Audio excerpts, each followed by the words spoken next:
This business is like the Wild West. Gold, silver, rare coins, lost treasures of history. You never know what's gonna walk through that door. I'll go 30, it's my final offer. Watch this. I'm Evan Kale, and this is Pawn Man. We're gonna sell some gold today, you say? Yeah. Cool, let's take a look. Okay. It's the little guy here. Yeah. So all I'm gonna do, I'm gonna just take this necklace here. I'm gonna rub it on the block. Okay, yeah, that's good. Yeah, you had me with it for a second. Well, sometimes I see gold-filled stuff. Yeah. Where it's like, it's just a tiny layer of gold over. What does gold go for now? It's moved up quite a bit. I paid $100 on this piece. That's worth 100? It's got about 130 worth of gold in it. Okay. So I don't get full amount when I sell it. Right, I get that. Yeah. $100, $100, yeah. I just need an ID. Well, for a second I thought they were maybe gonna walk, but they sold it to me for $100. So this thing melts. I'll probably make about $50 on this, $40 somewhere in that region, but profit's a profit. I got all these pins, these vintage pins from the Russian guy that comes in here all the time. I looked at all these pins, and I've got a lot of money into them now. I have like almost like $500 tied up into these pins, so I gotta move them because he's been coming in and I've been buying them, but I've just been sticking them in the back because I've been busy, and it just occurred to me that like, I have a lot of money tied up into this. It's time to make some money back. So they're cool stuff. I haven't even looked at the bag really. Check this out. These are either replicas made in Russia, which is a big difference because they make them in China, but if they're made in Russia, then they're more collectible even if they are replicas like this. Or they are vintage pins from, this or that, the culture, something affiliated with a shop or a government, stuff like that. So these are more on the military side. And then this bag here, $216 into this bag. He also sold me these vintage matchboxes, kind of like how my mother used to feed me. So what did I pay him? I think I paid him $2 a box on these. There's 25 of them. No, I paid him less than that. I think I paid him 40 for everything, so a little bit less. But I don't know how well these are going to sell. I just took a chance because they're cool, and like I tried to leave the paperwork intact. But so I'm gonna lay all these out, take some pictures, and hopefully I can get some action on these. Look at this. I don't know if the camera picked that up. Yeah.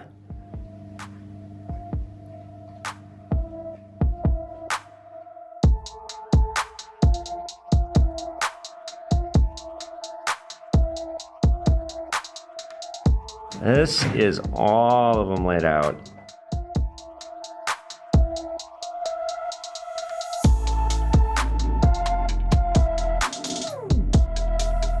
Really briefly, you guys, I want to talk about the 1936 Olympic Games. I have in my hand a vintage patch and a vintage postcard from 1936. I bought these on eBay. So the Olympics just wrapped up. By the time you guys are seeing it, it has wrapped up. I think it's in like its last day or two. I fucking hate the Olympics. I have always hated the Olympics, and really the Olympics has a terrible, terrible dark side to it. Like, I think we should just do away with the whole thing. It doesn't promote countries getting along. It just promotes rivalry. There's this, like I said, this whole dark side between child prostitution and abuse and people just being chewed up and spit out. And what the Olympic Committee does when they pick a city, they just invade it and they rip it apart and they make the city bend over backwards to appease them. You get all this nasty shit from the 1936 Olympics, which also probably the most famous Olympics of all time. And if your most famous shining example of your event that you do starts with the Nazis, maybe it's time to do away with that. So let's talk a little bit about the 1936 Games. These were the first Olympic Games to ever be televised, and Hitler and the Nazis wanted to make it a spectacle to show the world what the new Germany looked like, the new German might, rising from the ashes of World War I. Hitler had been in power at this point for 5 years. He consolidated his power, made himself president, chancellor, dictator. Hitler was Hitler at this point. So he saw these games as a great opportunity to flex his might to the world, show the world not just how Germany had recovered from World War I, but Aryan might as well, because this was the big thing that they were promoting, was all this racist pseudoscience bullshit. So the Nazis put $30 million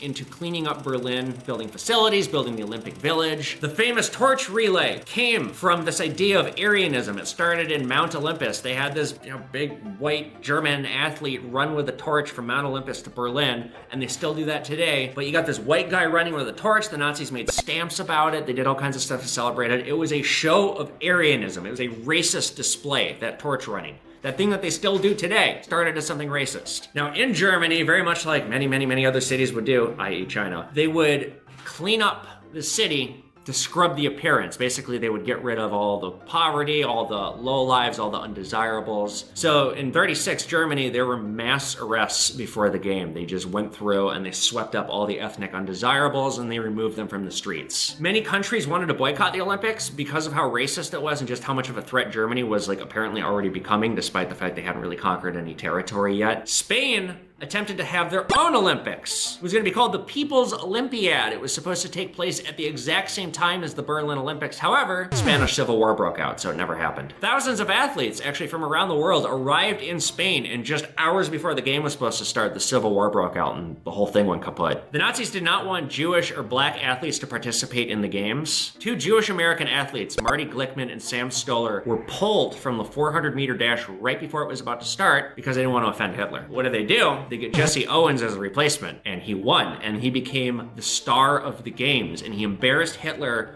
and he embarrassed the entire Aryan movement because a black athlete had beat their Aryan athletes. Now Hitler, though he was pissed, did acknowledge Jesse Owens. He didn't shake his hand, but he did acknowledge that he won. FDR did nothing to acknowledge black athletes' victories in these games. Nothing. Obama in 2016 went around and acknowledged them, but it took, decades and decades. FDR's respect of his athletes who dealt such a devastating blow to Hitler were about as useless as his legs.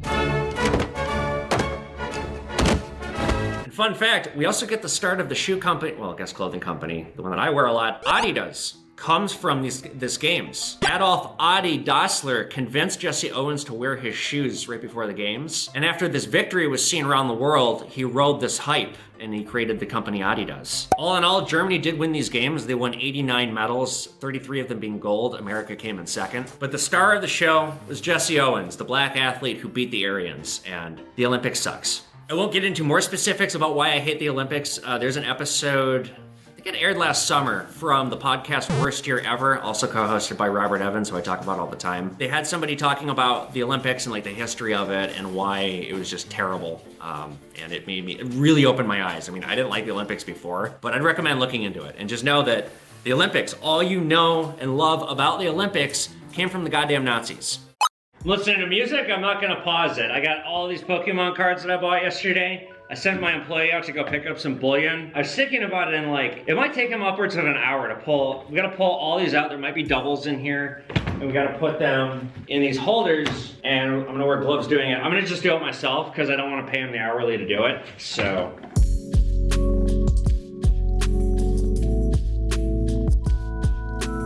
Holy shit, that took a long time to list. Shit, I should have just had my fucking employee do it. My time is more valuable than this. This was an hour-and-a-half project. Getting everything out of the binder, putting them in the holders with gloves, laying them all out, taking pictures, doing social media stuff with it. See how long this takes to sell. I was being greedy. I'm not gonna need $1,000 on this, but I might get 700, we'll see. I just sold this, it's been 3 days since I bought it. 360 in, 577.89 out. All right, let's just see how much shipping costs. So 577.89 minus 14.25 for shipping, minus 360 for purchase. 203.64, not bad. Just got some packages in. I've been buying a lot of stuff online just to beef up my store and just to have cool stuff because you can't always rely on cool stuff walking in here. So let me show you some cool stuff I got. So I bought 10 of these. These are these Pepsi tabs. They're the same as like the Coke tabs that I've had here from 2022. Yeah, so they're brand new. They're only 6 grams of silver, but in a proof 70, these are worth about 150 bucks. I bought these for 40 a box. I have 10 of them and I'm trying to get 60. So this is one of those items.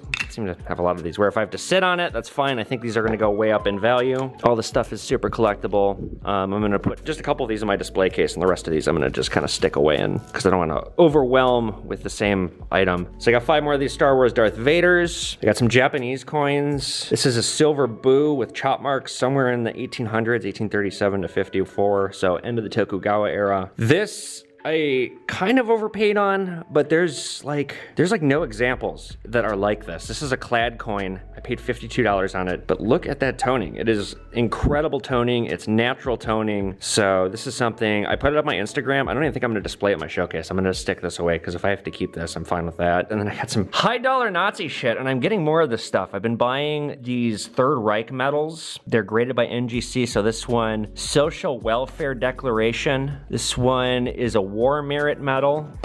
And then this was $400. The Tsar for Hitler's Germany, and it's a clad coin. It's like made from aluminum. But these are all MS Mint State coins, uncirculated.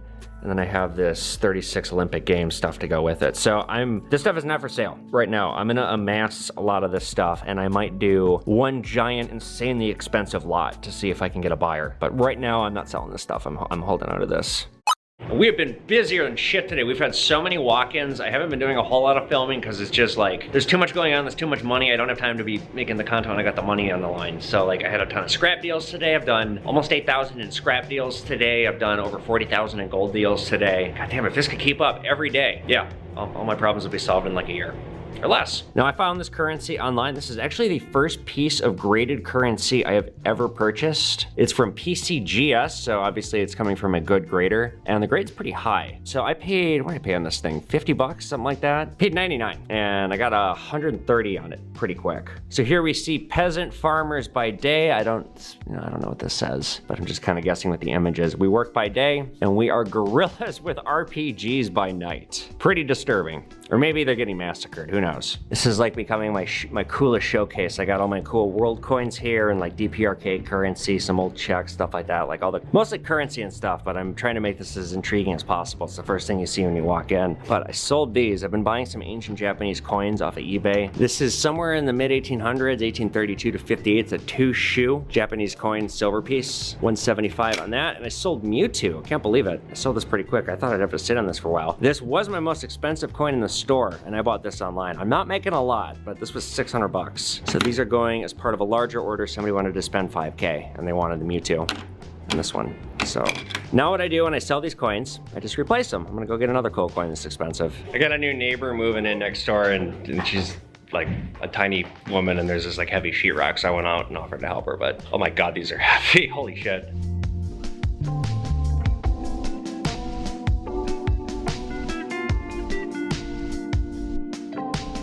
Got some new merch in stock.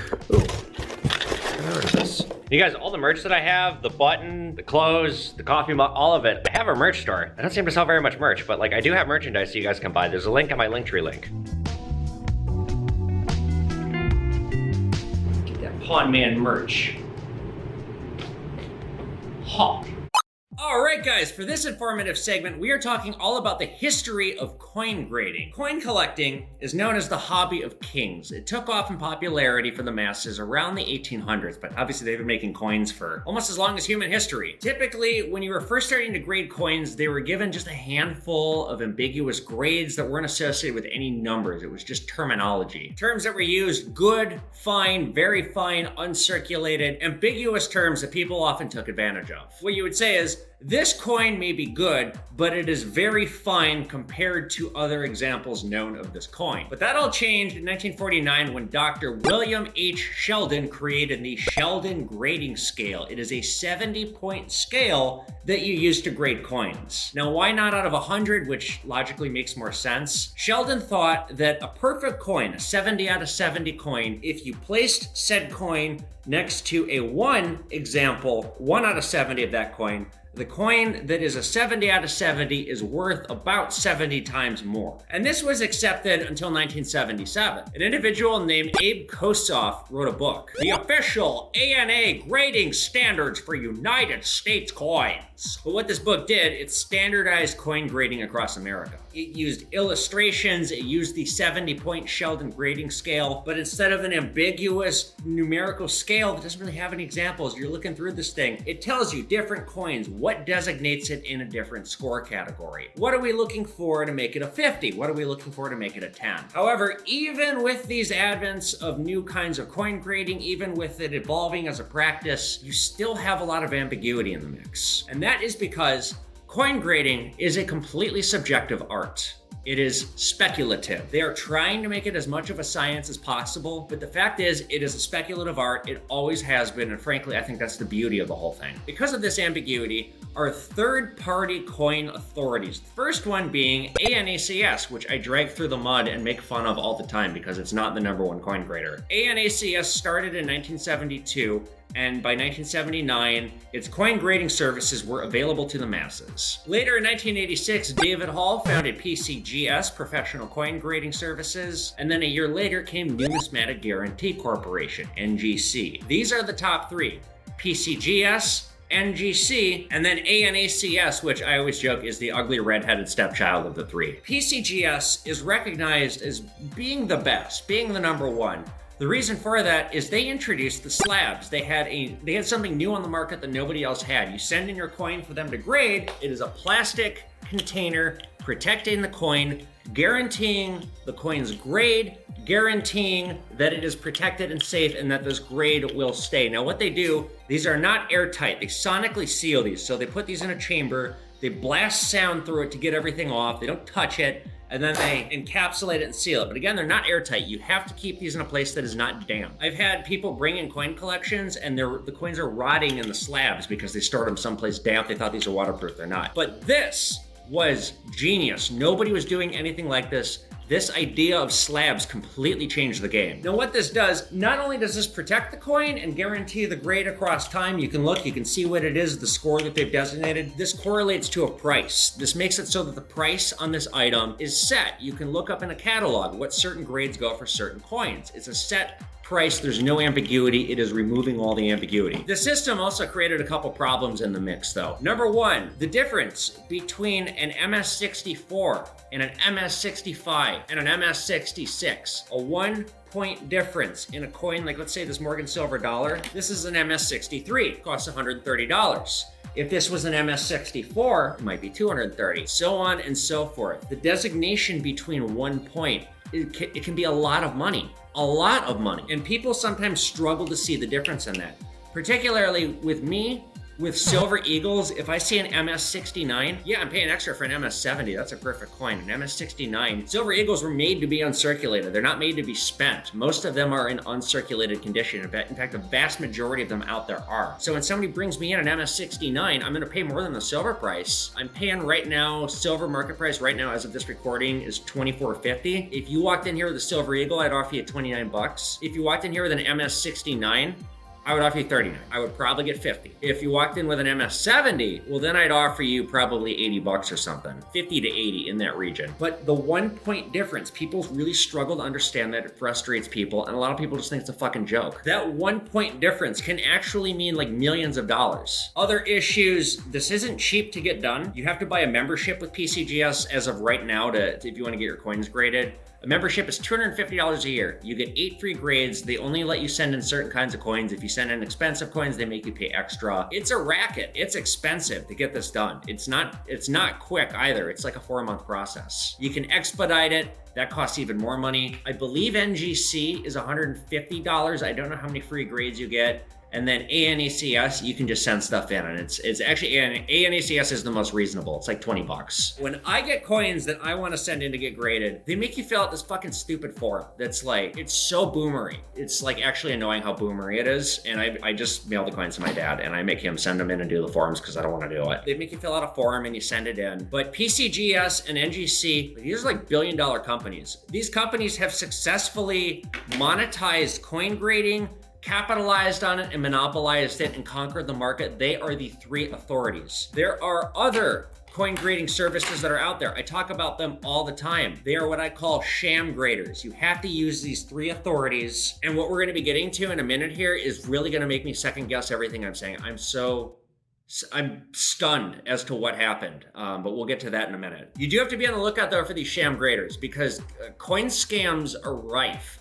There are so many coin scams out there that have to do with knockoff graders. They will advertise themselves, you know, you'll get the slab, you'll get like some bullshit company. One giveaway that it's a bullshit company, I mean, like I said, PCGS, NGC, ANACS, or GTFO. But the slabs, you will notice, and the knockoff companies, they're very cheap, they're shoddy. Like I've had slabs that are so shitty, you drop it and it just pops open. In 2014, a Texas federal judge held that a sham company being run out of Rhode Island had ripped some woman off for like $2 million. And they got these guys on RICO laws, which if you know anything about RICO laws, you don't want to catch a RICO charge. It's very, very, very severe. Europe does things a little bit differently than America. They don't like the American system. They are frankly more strict. Basically, the Europeans see the American grading as being too lenient. Now, I personally think that it's too strict. This is an opinion. It is only an opinion. I have nothing to back this up on.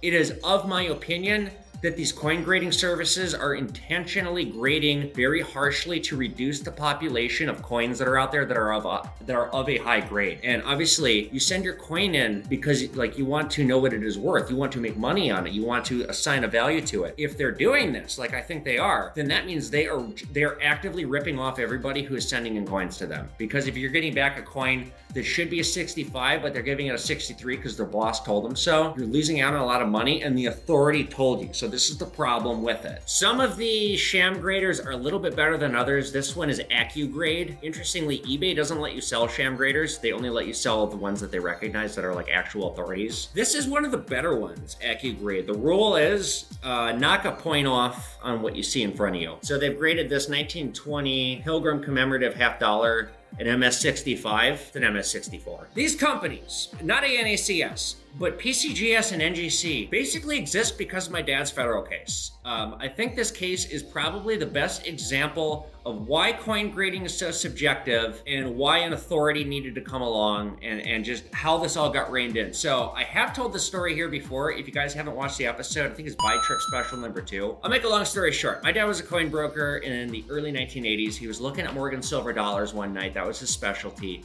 And he noticed that a very, very, very small percentage of these uncirculated Morgan silver dollars had a trait about them. And that trait was looking at the field, the background of the coin, 6 inches out, you could see your uninterrupted reflection, like a mirror. Only some of the Morgan silver dollars, very, very, very, very, very few, had that attribute. It has to do with the manufacturing process. When the dies are fresh, they will impress upon the silver so finely when they strike it that they make the field, the background, like a mirror. An even smaller percentage of these coins that have this attribute, my dad noticed, you could pull your finger back and you could still see it. 18 inches out was the rule that he created. 18 inches out, you can see your reflection. He called them deep mirror proof like Morgan silver dollars. And he thought, my God, these gotta be worth way more money than other ones. So he started selling these at a huge premium, way above what anybody else was. I mean, nobody had even thought of this term yet. He's telling people, he's in magazines, he's making phone calls around the country because he's a broker. It's the 80s, is what you do. Deep mirror proof like Morgan silver dollars. They go into the moon. I just discovered this new thing.